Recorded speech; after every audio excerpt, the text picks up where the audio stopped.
ಸಚಿವ ಸಂಪುಟ ವಿಸ್ತರಣೆ ಸಂದರ್ಭದಲ್ಲಿ ಸಚಿವ ಸ್ಥಾನ ಸಿಗುತ್ತೆ ಅನ್ನುವಂಥ ಭರವಸೆ ಇಟ್ಕೊಂಡಿದ್ದೆ, ಕೈ ತಪ್ಪಿದೆ. ಅಸಮಾಧಾನವನ್ನು ಕೂಡ ಹೊರ ಹಾಕಿದ್ವಿ. ಇವತ್ತು ಸಚಿವರು ನಿಮ್ಮ ಸ್ನೇಹಿತರು ಮನೆಗೆ ಬಂದು 1972 ಇಸ್ವಿಯಿಂದ ಇಲ್ಲಿವರೆಗೂ ಕಾಂಗ್ರೆಸ್ ಪಕ್ಷಕ್ಕೆ ಮತ ಹಾಕ್ಕೊಂಡು ಬಂದಿದ್ದೀವಿ, ಮತ ಹಾಕ್ಸ್ಕೊಂಡು ಬಂದಿದ್ದೀವಿ, ಪಕ್ಷನೂ ಕಟ್ಕೊಂಡು ಬಂದಿದ್ದೀವಿ. ಒಂದೇ ಒಂದು ಬಾರಿ ನಮ್ಮ ಪಕ್ಷೇತರ ಅಭ್ಯರ್ಥಿ ನಿಂತ್ಕೊಂಡಾಗ ನಾನು ಮತ ಹಾಕಿಲ್ಲ. ಎಲ್ಲ ಅವಕಾಶಗಳಿಗೂ ಕಾಂಗ್ರೆಸ್ಗೆ ಮತ ಹಾಕಿರೋದು, ಕಾಂಗ್ರೆಸ್ ಪಕ್ಷನೇ ಕಟ್ಟಿರೋದು. ಇಲ್ಲಿ ನಮ್ಮ ಪಕ್ಷದಾಗ ಇವತ್ತಿನ ಸಂದರ್ಭ ಏನಾಯ್ತು ಅಂದರೆ, ಯಾವುದೋ ಒಂದು ಪಕ್ಷದ ಯಾವುದೋ ವ್ಯಕ್ತಿಯನ್ನು ತುಳಿಬೇಕು ಅಂಥೇಳಿ ಅಲ್ಲಿರೋನೆಲ್ಲ ಇಲ್ಲಿಗೆ ವರ್ಗಾವಣೆ ಮಾಡ್ಕೊಂಡು ಅವ್ರಿಗೆ ಅಧಿಕಾರ ಕೊಟ್ಟು ನಮ್ಮನ್ನು ಮೂಲ ಗುಂಪು ಮಾಡಿದ್ದಾರೆ. ಯಾರೋ ವ್ಯಕ್ತಿ ಮನೆ ಸೇರ್ಸೋಕ್ಕೆ ನಮ್ಮನ್ನು ಮನೆ ಸೇರಿಸಿರು. 40 ವರ್ಷ ಕಾಂಗ್ರೆಸ್ ಪಕ್ಷಕ್ಕೆ ಮತ ಹಾಕಿ ಕಾಂಗ್ರೆಸ್ ಪಕ್ಷ ಕಟ್ತಾರೆ, ಮನೆ ಸೇರ್ಕೊಂಡ್ರು. ಹೊಸದಾಗಿ ಶಾಲೆಗೆ ಸೇರ್ಪಡೆ ಆದ ಹುಡುಗರಿಗೆ 100ಕ್ಕೆ 100 ಮಾರ್ಕ್ಸ್ ಕೊಟ್ಟು ಅವ್ರಿಗೆ ಮಂತ್ರಿ ಸ್ಥಾನ ಕೊಟ್ಟರು. ಈ ಪರಿಸ್ಥಿತಿ ಆಗಿತ್ತೆ. ಇಂಥ ಸಂದರ್ಭದಲ್ಲಿ ನಾವು ಕಾಂಗ್ರೆಸ್ ಪಕ್ಷ ಭಾಳ ವರ್ಷಗಳಿಂದ ಕಟ್ಕೊಂಡು ಬಂದಿದ್ದೀವಿ. ಈಗ ಅವ್ರ ಪಕ್ಷದಾಗ ನಮಗೇನು ಕೊಡಲಿಲ್ಲ ಅಂಥೇಳಿ ನಾವು ಬೇಜಾರು ಮಾಡಿ ಕೇಳೋಕ್ಕೂ ಬರೋಲ್ಲ, ಪಕ್ಷ ಬಿಡೋಕ್ಕೂ ಬರೋಲ್ಲ, ಪಕ್ಷ ಉದಾಸೀನ ಮಾಡಿ ಕೆಡ್ಸೋಕ್ಕೂ ಬರೋಲ್ಲ. ಪಕ್ಷ ನಮಗೆ ತಾಯಿ ಸ್ಥಾನದಲ್ಲಿದೆ. ಅದರಿಂದ ನಾವು ಪಕ್ಷವನ್ನು ಯಾವತ್ತೂ ಬೆಳೆಸ್ಕೊಂಡು ಹೋಗಲೇಬೇಕು, ಪಕ್ಷವನ್ನು ಕಟ್ಕೊಂಡು ಹೋಗಲೇಬೇಕು. ಮುಂದೆ ಬರೋ ಎಲ್ಲ ಸಂದರ್ಭದಲ್ಲೂ ಕೂಡ ಪಕ್ಷಕ್ಕೆ ಜೀವ ತುಂಬಿ ಪಕ್ಷವನ್ನು ಬೆಳೆಸ್ತಕ್ಕಂಥ ಕೆಲಸ ಮಾಡಲೇಬೇಕು ಅಂತ ಒಂದು ಪರಿಸ್ಥಿತಿ ನಮ್ಮದು. ನಮ್ಮ ಮನಸ್ಥಿತಿ ಹಂಗೈತೆ. ಸಾಕಷ್ಟು ಭರವಸೆ ಕೂಡ ಇಟ್ಕೊಂಡಿದ್ರಿ ಸಾರಿ ಸಚಿವ ಸ್ಥಾನ. ಈಗ ಭರವಸೆ ಇಟ್ಕೊಂಡಿದ್ವಿ. ಈಗ ನಮ್ಮ ಮುಖ್ಯಮಂತ್ರಿಗಳು 136 ಜನ ಒಂದೇ, ಎಲ್ಲರೂ ಒಟ್ಟಿಗೆ ಹೋಗ್ಬೇಕು, 136 ಜನ ಒಂದೇ ಅಂತ ಹೇಳ್ತಾರೆ ಮಂತ್ರಿ ಎಲ್ಲ ಸೇರಿಸ್ಕೊಂಡು. ನಮ್ಮ ಮುಖ್ಯಮಂತ್ರಿಗಳಂಗೆ ಹೇಳಿದಾಗ ನಾವು ಬೇರೆ ಹೇಳೋಕ್ಕೆ ಬರೋದಿಲ್ಲ. ಅವ್ರ ಜೊತೆ ನಾವು ಕೈ ಜೋಡಿಸ್ಕೊಂಡು ಮುಂದೆ ನಮ್ಮ ತಾಲೂಕಿಗೆ ಆಗಬೇಕಾಗಿರ್ತಕ್ಕಂಥ ಅನೇಕ ಅಭಿವೃದ್ಧಿ ಕೆಲಸಗಳು ಇದ್ದಾವೆ. ಅವೆಲ್ಲ ಅಭಿವೃದ್ಧಿ ಕೆಲಸಗಳಿಗೆ ಹಣ ತಂದು ಮುಗಿಸಿ ಜನ ನನಗೆ 5 ವರ್ಷಕ್ಕೆ ಮತ ಹಾಕಿದ್ದಾರೆ. ಅವಧಿ ಇರೋ ತನಕ ಸರ್ಕಾರದ ಹಣವನ್ನು ತಂದು ಈ ತಾಲೂಕಿನ ಮತದಾರ ಋಣ ತೀರಿಸ್ತಕ್ಕಂಥ ಕೆಲಸವನ್ನು ಮಾಡಬೇಕು ಅಂತ ಅಂದ್ಕೊಂಡಿದ್ದೀನಿ. ಸಮುದಾಯದ ಪ್ರಾತಿನಿಧ್ಯತೆಯನ್ನು ಇಟ್ಕೊಂಡು ಕೂಡ ಸಚಿವ ಸ್ಥಾನ ಕೊಡಬೇಕು. ಸಮುದಾಯದ ಪ್ರಾತಿನಿಧ್ಯ ಇವತ್ತು ಇಡೀ ರಾಜ್ಯದಾಗ ಕುರುಬ ಸಮಾಜಕ್ಕೆ ಅನ್ಯಾಯ ಆಗಿದೆ. ಇವತ್ತು ಬೇರೆಲ್ಲ ಜಾತಿ ವರ್ಗದವ್ರಿಗೂ ಕೂಡ ಇವತ್ತು ಅನುಕೂಲ ಆಗಿದೆ. ಆದರೆ ಒರಿಜಿನಲಿ ಹೇಳ್ಬೇಕು ಅಂತಂದ್ರೆ ಕುರುಬ ಸಮುದಾಯಕ್ಕೆ ಅನ್ಯಾಯ ಆಗಿದೆ. ಇದನ್ನು ಹೈಕಮಾಂಡ್ನ ಪರಿಗಣನೆ ತಗೋಬೇಕು.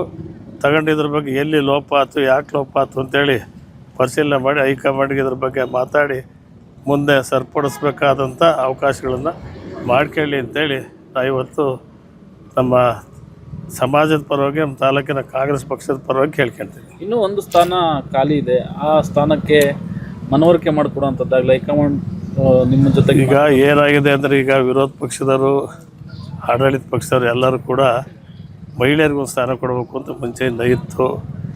ಇದುವರೆಗೂ ಮಹಿಳೆಯರಿಗೊಂದು ಸ್ಥಾನನೂ ಕೊಟ್ಟಿಲ್ಲ. ಮಹಿಳೆಯರಿಗೆ ಸ್ಥಾನಮಾನ ಕೊಡದೆ ನಾವೇ ನೇರವಾಗಿ ಆಳ್ತಕ್ಕಂಥದ್ದು ಸರಿಯಲ್ಲ. ಇರೋ ಒಂದು ಸ್ಥಾನವನ್ನು ಮಹಿಳೆಯರಿಗೆ ಕೊಡಬೇಕು ಅಂತಕ್ಕಂಥ ಅಪೇಕ್ಷೆನ ಪಕ್ಷ ಇಟ್ಕೊಂಡಿದೆ. ಆ ಮಹಿಳೆಯರಿಗೆ ಕೊಡೋ ಸ್ಥಾನ ಕೂಡ ನಮಗೆ ಕೊಡ್ರಿ ಅಂತೇಳಿ ನಾವು ಕೇಳೋದು ಅಷ್ಟು ಸಮಂಜಸ ಅಲ್ಲ ಅಂತೇಳಿ ನನ್ನ ಅಭಿಪ್ರಾಯ. ಈಗ ನಿಮ್ಮ ಸ್ನೇಹಿತರು ಸಚಿವರಾದ ಬಳಿಕ ಮನೆಗೆ ಬಂದಿದ್ದರು, ಭೇಟಿ ಮಾಡಿದರು, ನೀವು ಅಸಮಾಧಾನ ಆಗಿದ್ದೀರಿ, ಅದನ್ನು ಸರಿಪಡಿಸ್ಕೊಳ್ಬೇಕು. ಅಸಮಾಧಾನ ಸರಿಪಡಿಸ್ಕೊಳಕ್ಕೆ ಬರಲಿಲ್ಲ. ವಿಶ್ವಾಸ ಇತ್ತು. ವಿಶ್ವಾಸದಲ್ಲಿ ಬಂದು ಮಾತಾಡ್ಸ್ಕೊಂಡು ಹೋಗಿ ಬಂದಿದ್ರು. ವಿಶ್ವಾಸದಲ್ಲಿ ಮಾತಾಡ್ಸ್ಕೊಂಡು ವಿಶ್ವಾಸ ವೃದ್ಧಿ ಮಾಡ್ಕೊಂಡು ಹೋದರು. ಎಲ್ಲೂ ಲೋಪ ಆಗದಂಗೆ ಇರಲಿ ಅಂತೇಳಿ. ಎಲ್ಲೋ ಒಂದು ಕಡೆ ಲೋಪ ಆಗಿತ್ತು, ಲೋಪ ಆಗದಂಗೆ ಇರಲಿ, ಜಿಲ್ಲೆ ಅಭಿವೃದ್ಧಿ ಎಲ್ಲರೂ ಒಟ್ಟಿಗೆ ಕೂಡಿ ಮಾಡ್ಕೊಂಡು ಹೋಗೋಣ ಅಂತೇಳಿ ಇವತ್ತು ಬಂದು ಮಾತಾಡ್ಸ್ಕೊಂಡು ಆಶೀರ್ವಾದ ತಗೊಂಡು ಹೋದರು. ಏನಾದ್ರು ಮಾರ್ಗದರ್ಶನ ಹೇಳಿದ್ವಿ. ಫಸ್ಟು ಭದ್ರಾ ನೀರು ಬಿಡಿಸ್ಬೇಕು, ಭದ್ರಾ ಮೇಲ್ದಂಡೆ ಶೀಘ್ರವಾಗಿ ಚಿತ್ರದುರ್ಗ ಜಿಲ್ಲೆಗೆ ಹರಿಸ್ಬೇಕು. ಹೊಸದುರ್ಗ ತಾಲೂಕಿನ ಕುಡಿಯೋ ನೀರು 800 ಕೋಟಿದು ಭದ್ರದಿಂದ ನೀರು ಬರಬೇಕು, ಅದನ್ನು ತರಬೇಕು. ಆಮೇಲೆ ವೇದಾವತಿ ನದಿ ಒಣಗಿದೆ, ವೇದಾವತಿ ನದಿಗೆ ನೀರು ಬಿಡಿಸ್ಬೇಕು. ಇಂಥ ಹಲವಾರು ಜಿಲ್ಲೆ ಅಭಿವೃದ್ಧಿ ಬಗ್ಗೆ ಚರ್ಚೆ ಮಾಡಿ ಮುಂದಿನ ದಿನಗಳಲ್ಲಿ ಇದನ್ನು ಚಾಲನೆ ತರ್ತಕ್ಕಂಥ ಪ್ರಯತ್ನಗಳನ್ನು ಮಾಡ್ತೀವಿ. ನಾಳೆ ಜಿಲ್ಲಾ ಮಟ್ಟದ ಎಲ್ಲ ಅಧಿಕಾರಿಗಳನ್ನ ಹೊಸದುರ್ಗಕ್ಕೆ ಕರ್ಕೊಂಬರ್ರಿ, ಇಲ್ಲೇ ಒಂದು ಮೀಟಿಂಗ್ ಮಾಡೋಣ ಅಂತ ಹೇಳಿದ್ದೀನಿ. ಇವತ್ತು ಹೇಳಿದೆ, ಸಜೆಷನ್ ಕೊಡ್ತೀನಿ ಅಂತ ಹೇಳಿದ್ದಾರೆ. ಈಗ ಪಕ್ಷದ ಮತ್ತು ಹೈಕಮಾಂಡ್ ನಾಯಕರ ನಡೆಗೆ ನಿಮ್ಮ ಬೇಸರ ಏನಿದೆ? ಇದು ಮುಂದುವರಿಯುತ್ತಾ, ಈಗ ಶಮನ ಆಗಿದೆಯಾ? ನಾವು ಹೈಕಮಾಂಡ್ ಬಗ್ಗೆ ಬೇಸರ ವ್ಯಕ್ತಪಡಿಸಲ್ಲ.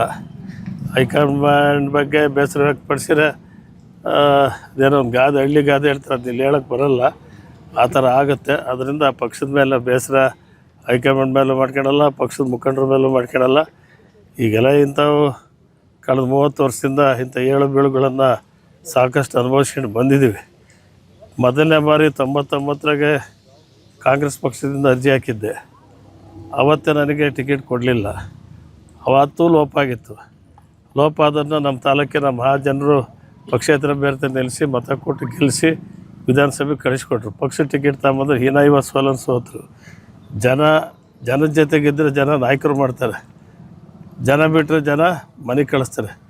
ಪಕ್ಷದ ಲೀಡ್ರುಗಳು ಪಕ್ಷದ ಇದನ್ನು ವ್ಯವಸ್ಥೆ ನಂಬ್ಕೊಂಡು ನಾನು ಹೋಗೋರಲ್ಲ. ಅಗಷ್ಟತ್ತಿದ್ದರು ಜನನಾಯಕ ಅಂದರೆ ಜನಗಳಿಂದ ನಾಯಕ ಆಗಿರೋರು, ಲೀಡ್ರಿಂದ ನಾನು ನಾಯಕ ಆಗಿಲ್ಲ.